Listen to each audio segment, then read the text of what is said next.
তেসরা এপ্রিল বৃহস্পতিবার থেকে আজ 11ই এপ্রিল শুক্রবার 9 করে 9 দিন অতিক্রান্ত 219 ঘন্টা। কি হবে 25,752 জন চাকরিহারার ভবিষ্যৎ, তাই নিয়ে একের পর এক পরিস্থিতি প্রত্যেক দিন। সিএন নিউজ রুমে স্বাগত, আপনাদের সঙ্গে আমি অভিক। এবং আজ সর্বশেষ যে খবর, সল্টলেক করুণাময়ী থেকে আচার্য সদন অর্থাৎ স্কুল সার্ভিস কমিশনের দফতর পর্যন্ত চাকরিহারা যোগ্য শিক্ষকদের তাদের অভিযান, এবং একই সঙ্গে আজ শিক্ষামন্ত্রী ব্রাত্য বসুর সঙ্গে বৈঠক প্রতিনিধি দলের অর্থাৎ চাকরিহারা প্রতিনিধি দলের। কিন্তু সেখানে প্রশ্ন উঠছে, সেখানেও কি ওরা এই বৈঠকে যে 13 জন প্রতিনিধিকে ডাকা হয়েছে তারা কারা, তাদের মধ্যে কারা কারা ডাক পেলেন, যোগ্য অযোগ্য তা মূল্যায়নের জন্য যে প্রশ্ন ধারাবাহিকভাবে 3 এপ্রিলের পর থেকে এই রায় সুপ্রিম কোর্টের ঘোষণা হওয়ার পর থেকে চাকরিহারারা দাবি করছেন, তার সদুত্তর কি মিলবে আজকের বৈঠকে? নজর থাকবে আমাদের সেদিকে। আমরা নজর রাখবো আজকের এই বৈঠকের দিকে। চাকরি ফেরাতে কোন পথ নেয় সরকার? 7ই এপ্রিল মুখ্যমন্ত্রী মমতা বন্দ্যোপাধ্যায় নেতাজি ইন্ডোরে যে বার্তা দিয়েছেন, তারপর আজ শিক্ষামন্ত্রী ব্রাত্য বসুর সঙ্গে চাকরিহারা শিক্ষকদের প্রতিনিধি দলের বৈঠক। কিন্তু সেই বৈঠকেও কি ওরা কারা ডাক পাচ্ছেন কারা পাচ্ছেন না, তার কারণ গত দুদিন ধরে আপনারা জানেন যে আচার্য সদন স্কুল সার্ভিস কমিশন এসএসসির ভবনের সামনে রাতভর অবস্থানে বসেছেন চাকরিহারারা। তারা বারংবার সেগ্রিগেশন, যোগ্য অযোগ্য তা নির্ণয় করার জন্য ওএমআর শিটের স্ক্যান কপি, মিরর কপি তা সামনে আনার জন্য যে দাবি সামনে রাখছেন, দাবিকে তুলে ধরে বারবার সরব হচ্ছেন।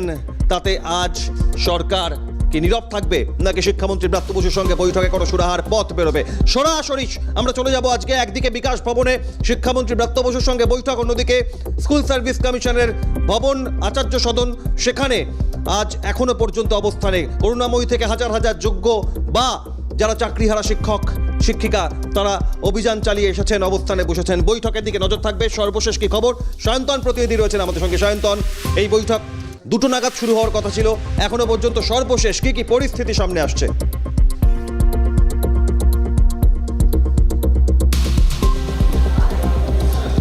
অভিক, দেখো আর কিছুক্ষণের মধ্যেই এই বৈঠক শুরু হবে। চাকরিহারা যে সকল শিক্ষকরা রয়েছেন তারা আর কিছুক্ষণের মধ্যেই কিন্তু বিকাশ ভবন এসে পৌঁছাবেন এবং তারপরেই এই বৈঠক শুরু হবে। আমরা জানি যে নেতাজি ইন্ডোরে মুখ্যমন্ত্রী এই চাকরিহারাদের নিয়ে বৈঠক করেছিলেন এবং তিনি বার্তা দিয়েছিলেন যে সরকার কি ভাবছে তাদের নিয়ে।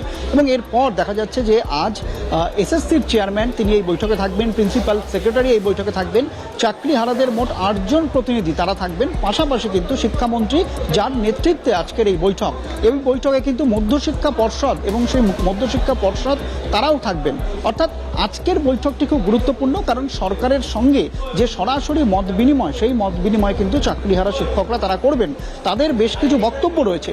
মূল যে বক্তব্য যে অবিলম্বে এসএসসিকে যে মিরার ইমেজ, সেই মিরার ইমেজ প্রকাশ করতে হবে। অন্যদিকে যোগ্য অযোগ্যদের যে তালিকা, সেই তালিকা প্রকাশ করতে হবে, যাতে সুপ্রিম কোর্টে রিভিউ পিটিশনে সেই যোগ্য অযোগ্যদের তালিকা যদি দেওয়া যায় তাহলে কিছুটা হলেও চাকরি ফিরে পাওয়ার একটা আশার আলো দেখতে পারবেন এই চাকরিহারা শিক্ষকরা। এবং পাশাপাশি যে এই যে বেতন, অর্থাৎ যে ভলেন্টিয়ারি সার্ভিসের কথা বলেছিলেন মুখ্যমন্ত্রী, তারপর সরকার এই মুহূর্তে কি ভাবছে? যদি ভলেন্টিয়ারি সার্ভিস তারা দেন বা তারা যদি স্কুলে যান তাহলে কি তারা বেতন পাবেন? একটা ধোঁয়াশা তৈরি হয়েছে সেই বেতন নিয়ে। আমরা জানি যে গত পরশু যে বেতন পোর্টাল রয়েছে সেই পোর্টাল কিন্তু খুলে গিয়েছে, বেশ কিছুদিন বন্ধ ছিল, এবং সেই পোর্টালে দেখা যাচ্ছে চাকরিহারা শিক্ষক অশিক্ষক কর্মচারীদের নাম রয়েছে, অর্থাৎ কোনো নাম সরকার বাদ দেয়নি। অর্থাৎ তারা কি তাহলে বেতন পাবেন? এবং সেই প্রশ্নটা কিন্তু উঠছে যে সুপ্রিম কোর্টের যে নির্দেশ রয়েছে সেই নির্দেশের পর রাজ্য সরকার কি ভাবছে, শিক্ষা দপ্তর কি ভাবছে, সেই বিষয়টা তারা নিশ্চিতভাবে স্পষ্ট হতে চাইবেন।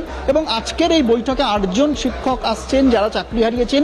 এখানেও একটা ওরা রয়েছে, তার কারণ কিছুক্ষণ আগেই যে সকল শিক্ষকরা চাকরি হারিয়েছেন অনেকেই তার মধ্যে অনশন করছেন, অবস্থান করছেন এসএসসি ভবনের বাইরে। তার মধ্যে কিন্তু এই সংগ্রামী যৌথ মঞ্চের শিক্ষকরা তারা কিন্তু সেখানে এই আন্দোলন চালাচ্ছেন। তাদের একটি প্রতিনিধি দল তারা আসেন, তারা সরকারের কাছে জানান। যে সর্বশেষ পরিস্থিতি তুমি তুলে ধরলে, সেই বয়ান বিবৃতি থেকে কয়েকটা প্রশ্ন আমি রাখবো। এক, বেতন পোর্টাল, স্যালারি পোর্টাল, এবং সরাসরি যেটা ট্রেজারি থেকে তাদের স্যালারি রিলিজ হয়, ছাড়া হয়, এবং সরাসরি সেই নির্দিষ্ট শিক্ষক শিক্ষিকা বা সরকারি সেই কর্মীর অ্যাকাউন্টে যায়, ক্রেডিট হয়। কিন্তু সেখানে দাঁড়িয়ে প্রশ্ন উঠছে যে ভলেন্টিয়ারি সার্ভিস দেওয়ার কথা মুখ্যমন্ত্রী ইন্ডোর থেকে বলেছেন, বেতন পোর্টালে আপলোড হয়েছে তাদের তালিকা, অর্থাৎ যারা যোগ্য বা চাকরিহারা হয়েছেন শিক্ষক শিক্ষিকা বা শিক্ষাকর্মী। কতদিন পর্যন্ত এভাবে ভলেন্টিয়ারি সার্ভিস দেওয়া যাবে? কতদিন সমহারে বেতন পাবেন তারা? সুপ্রিম কোর্টের নির্দেশের পরে এই বেতন তাদের অ্যাকাউন্টে আসার পর সেটা কি আইন বিরুদ্ধ কাজ হবে কিনা, এই সমস্ত প্রশ্নের পাশাপাশি স্কুল সার্ভিস কমিশনের প্রাক্তন চেয়ারম্যান যারা, তারা ইতিমধ্যেই ক্যামেরার সামনে বলছেন যে 12 বছর পর্যন্ত মিরর ইমেজ রাখা সম্ভব, রাখা যায়, রাখার নিয়ম। সরকারিভাবে এসএসসি, রাজ্য সরকার, শিক্ষা দপ্তর তারা কি ঘোষণা করেছে কোনোভাবে, কোনো ক্ষেত্রে, কোনো প্রসঙ্গে যে মিরর ইমেজ নেই, নাকি এই রিভিউ পিটিশন দাখিল করার পর এখন গোটা বিষয়টাই ধোঁয়াশায় রয়েছে?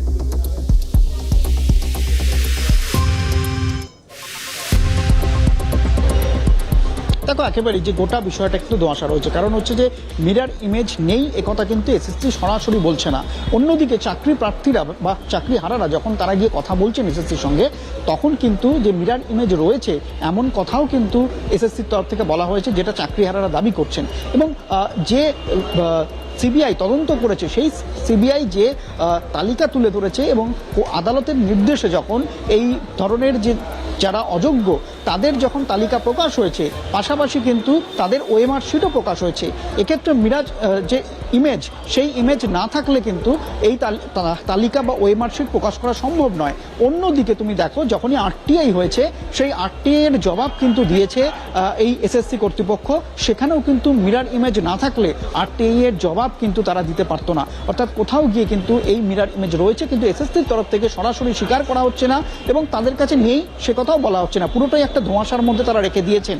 এবং অন্যদিকে এই মিরর ইমেজই একমাত্র বাঁচার উপায়, যোগ্য অযোগ্যদের যে আলাদা করার ক্ষেত্রে মিরর ইমেজই একমাত্র বাঁচার উপায়, সে কথা কিন্তু বিশেষজ্ঞরা বারবার করে বলছেন। এবং আজকের যে বৈঠক, সেই বৈঠকে রাজ্য সরকারের যারা প্রতিনিধি রয়েছেন, যারা শিক্ষা দপ্তরের আধিকারিকরা রয়েছেন, তাদের সামনে এই কথাটাই প্রথম পয়েন্ট হিসাবে চাকরিহারারা তুলে ধরবেন। যদি একেবারে এই পয়েন্টের প্রশ্নে মিরর ইমেজ আছে কি নেই, এই প্রশ্নের যেমন জবাব চাইবেন আজ শিক্ষামন্ত্রীর কাছে, তার কারণ আজ 11ই এপ্রিল শুক্রবার, 7ই এপ্রিল সোমবার আমরা দেখেছি নেতাজি ইন্ডোরে মমতা বন্দ্যোপাধ্যায় যে বার্তা দিয়েছেন মুখ্যমন্ত্রীর বক্তব্যের পর আজ এই বৈঠক অত্যন্ত গুরুত্বপূর্ণ।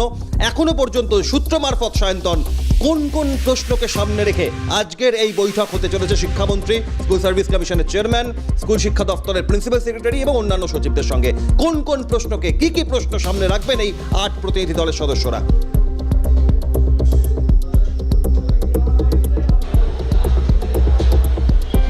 দেখো, প্রথম প্রশ্ন হচ্ছে মিরর ইমেজ এসএসসি প্রকাশ করবে কিনা। 2 হচ্ছে যে অযোগ্য যোগ্যদের তালিকা কিভাবে আলাদা করে তারা সুপ্রিম কোর্টে জমা দেবেন, কবে জমা দেবেন। 3 নম্বর পয়েন্ট হচ্ছে যে এই যে আজকের যে বৈঠক, সেই বৈঠকে তারা প্রশ্ন করবে যে মুখ্যমন্ত্রী বলেছিলেন যে ভলেন্টিয়ারি সার্ভিস, সেই সার্ভিস যদি তারা দেন তাহলে বেতন পাবেন কিনা। এবং এই মুহূর্তে যে বেতন যে পোর্টাল খুলে গিয়েছে, অর্থাৎ সেই পোর্টালে তাদের নাম রয়েছে, তাহলে কি মে মাসের বেতন তারা পাবেন? যদি পান তারা কিভাবে পাবেন? কারণ সরকারের তরফ থেকে একটা অর্ডিন্যান্স কিন্তু জারি করতে হয়।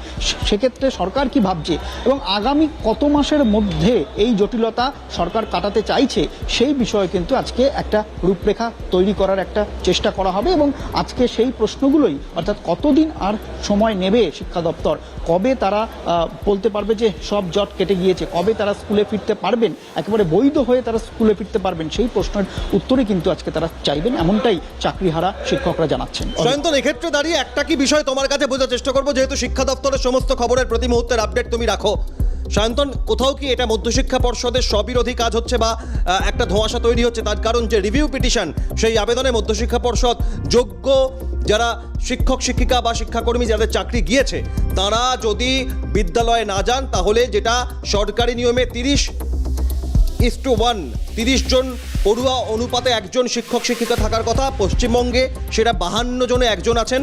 এই যোগ্য শিক্ষক শিক্ষিকারা না গেলে সেটা 58 জনে একজন হয়ে যাবে। তার জন্য তাদেরকে যতদিন না পর্যন্ত স্বচ্ছ নিয়োগ হচ্ছে, এই সার্ভিস করতে দেওয়া হোক, স্কুলে যেতে দেওয়ার নির্দেশ দেওয়া হোক, রিভিউ পিটিশনে এই আবেদন। তাহলে কি রাজ্যের তরফ থেকেও নির্দিষ্টভাবে নতুন নিয়োগের আগে সাময়িকভাবে পরিস্থিতি সামাল দেওয়ার জন্যই রিভিউ পিটিশন করা হয়েছে? অর্থাৎ এই যোগ্য শিক্ষক শিক্ষিকা যাদের বেতন পোর্টালে নাম আপলোড করা হলো, তাদেরকেও এটা সাময়িক স্বস্তি দেওয়া হচ্ছে। এটা কি স্পষ্ট হতে পারছেন চাকরিহারা শিক্ষক শিক্ষিকারা?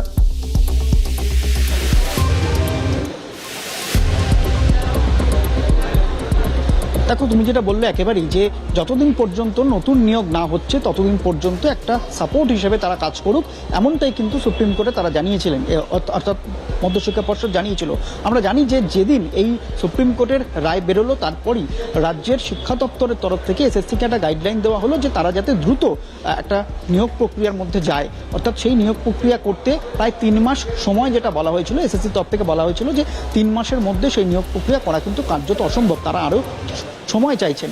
এই যে বাড়তি সময়টা যাবে তার মধ্যে কিন্তু এই ধরনের যখন নিয়োগ হবে তার মধ্যে একটা বড় শূন্যস্থান তৈরি হয়ে গিয়েছে ইতিমধ্যেই বিজ্ঞান যে বিভাগ রয়েছে, তোমাকে জানিয়ে রাখবো, বিজ্ঞান বিভাগ উচ্চ মাধ্যমিকের ক্ষেত্রে সেই বিজ্ঞান বিভাগে কিন্তু কার্যত ক্লাস করানো অসম্ভব হয়ে যাচ্ছে। তার জন্য উচ্চ মাধ্যমিক শিক্ষা সংসদ তারা যে পরামর্শ দিচ্ছেন স্কুলগুলোকে, যে ছোট ছোট যে স্কুলগুলো রয়েছে তাদেরকে একত্রিত করে একটা ক্লাস্টার একেবারে এই পরামর্শ এই কৌশল, এই কিভাবে পরিস্থিতি সামাল দেওয়া যায়, বিকাশ ভবনের পরিস্থিতি সর্বশেষ বৈঠকের দিকে প্রতি মুহূর্তে বিকাশ ভবনে আমাদের প্রতিনিধি নজর রাখছেন, আর আমরা এবার সরাসরি নজর রাখবো বিকাশ ভবন থেকে চলে যাবো আচার্য সদন স্কুল সার্ভিস কমিশন এসএসসি ভবনের সামনে। করুণাময়ী থেকে হাজার হাজার যোগ্য চাকরি হারা শিক্ষক শিক্ষাকর্মী তারা পায়ে হেঁটে অভিযান চালিয়ে এসেছেন আচার্য সদনের সামনে। সেখানে কি পরিস্থিতি, রাজা সাহা সরাসরি রয়েছেন। রাজা, 8 জন সদস্য চাকরিহারা শিক্ষক শিক্ষিকাদের প্রতিনিধি দলে শিক্ষামন্ত্রীর সঙ্গে বৈঠক করতে গিয়েছেন। বৈঠক শুরু হবে। বৈঠকের আগে চাকরিহারা যারা অবস্থানে বসেছেন, কেউ ছোট্ট সন্তানকে কোলে নিয়ে, কেউ রাতের পর রাত রয়েছেন গত কয়েকদিন ধরে, যারা হাহাকার দেখা যাচ্ছে দিকে দিকে, কসবা থেকে শুরু করে বাংলার কুচবিহার থেকে কাকদ্বীপ, দিকে দিকে ডিআই অফিসে ডেপুটেশন, সব কিছুর পর আজকের বৈঠকে কি কি প্রশ্ন রাখতে চান এই প্রতিনিধি দল, চাকরিহারারা কি বলছেন যারা এই মুহূর্তে এসএসসি ভবনের সামনে রয়েছেন।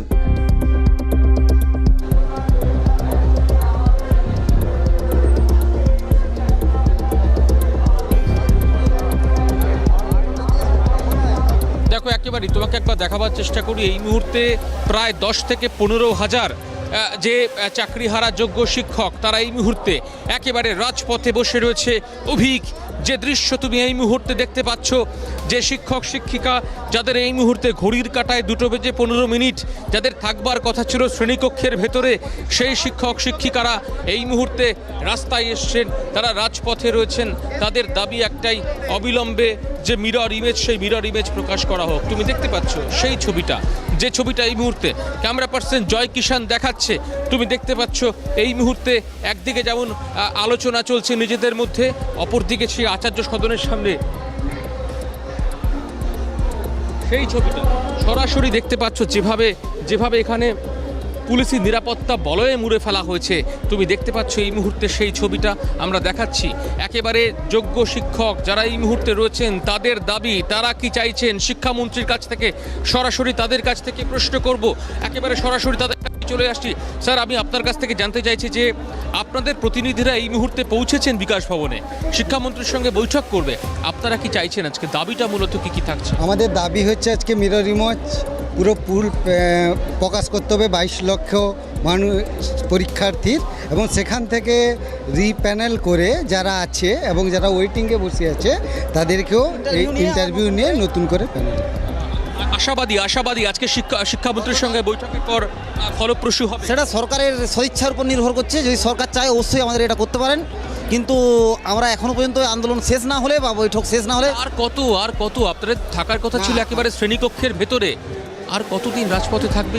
আমরা এভাবে বলতে পারছি না। আমরা রাস্তায় নেমেছি, একজন শিক্ষককে রাস্তায় নামিয়েছে সরকার, সেইটা প্রথম ভাবতে হবে। প্রতি মুহূর্তে ললিপপ খাও আর চুষতে থাকো যতক্ষণ তোমার মুখে থাকবে।